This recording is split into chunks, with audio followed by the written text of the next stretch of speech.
When it comes to raising kids, there is no owner's manual. You have to figure it out as you go. As a new parent, it is easy to feel overwhelmed and wonder if you are doing things right. Or are you going to scar your kid for life if you feed him his sweet, fruity baby food before you have introduced his bland vegetables? Will it give him a sweet tooth like your nosy neighbor insists it will? And what about potty training? What's the secret to getting your daughter to give up diapers? This book will answer these questions, along with many others that many parents wonder about. It also has home remedies to keep you out of the doctor's office, ways to sneak vegetables into your child's stomach when they are the pickiest eaters in your neighborhood, discipline strategies for sticky situations, and some funny and touching stories about real-life infants and toddlers. It even includes 2 recipes from the very popular Sneaky Chef cookbooks by Missy Chase Lapine.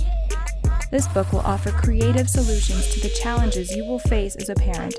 So quit wondering about what you should do. Get a creative answer and have a good laugh all at the same time with How to Raise a Happy, Healthy Child from Birth to Age 5. Click Buy Now to get it now.